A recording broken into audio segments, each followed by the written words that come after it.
Senator Cruz, the International Monetary Fund recently cut its expectations for economic growth. Many economists expect a recession to hit the U.S. within the next year due to the weakening of manufacturing. The next president will have to deal with it. You say tax reform is a powerful lever to spur economic expansion. You're calling for a 10% income tax and a 16% business tax. What other elements do you need in this plan to actually create jobs?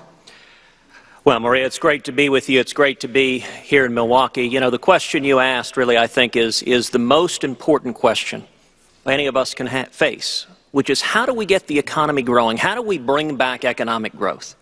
Because economic growth, it's foundational to every other challenge we have. As you rightly noted, from 2008 to today, our economy has grown 1.2% a year on average. The Obama economy is a disaster, and the IMF is telling us this is a new normal. It doesn't have to be. If you look at the history of America, there are three levers that government has had to facilitate economic growth. The first is tax reform, and as you noted, I have rolled out a bold and simple flat tax, 10% for every American that would produce booming growth and 4.9 million new jobs within a decade.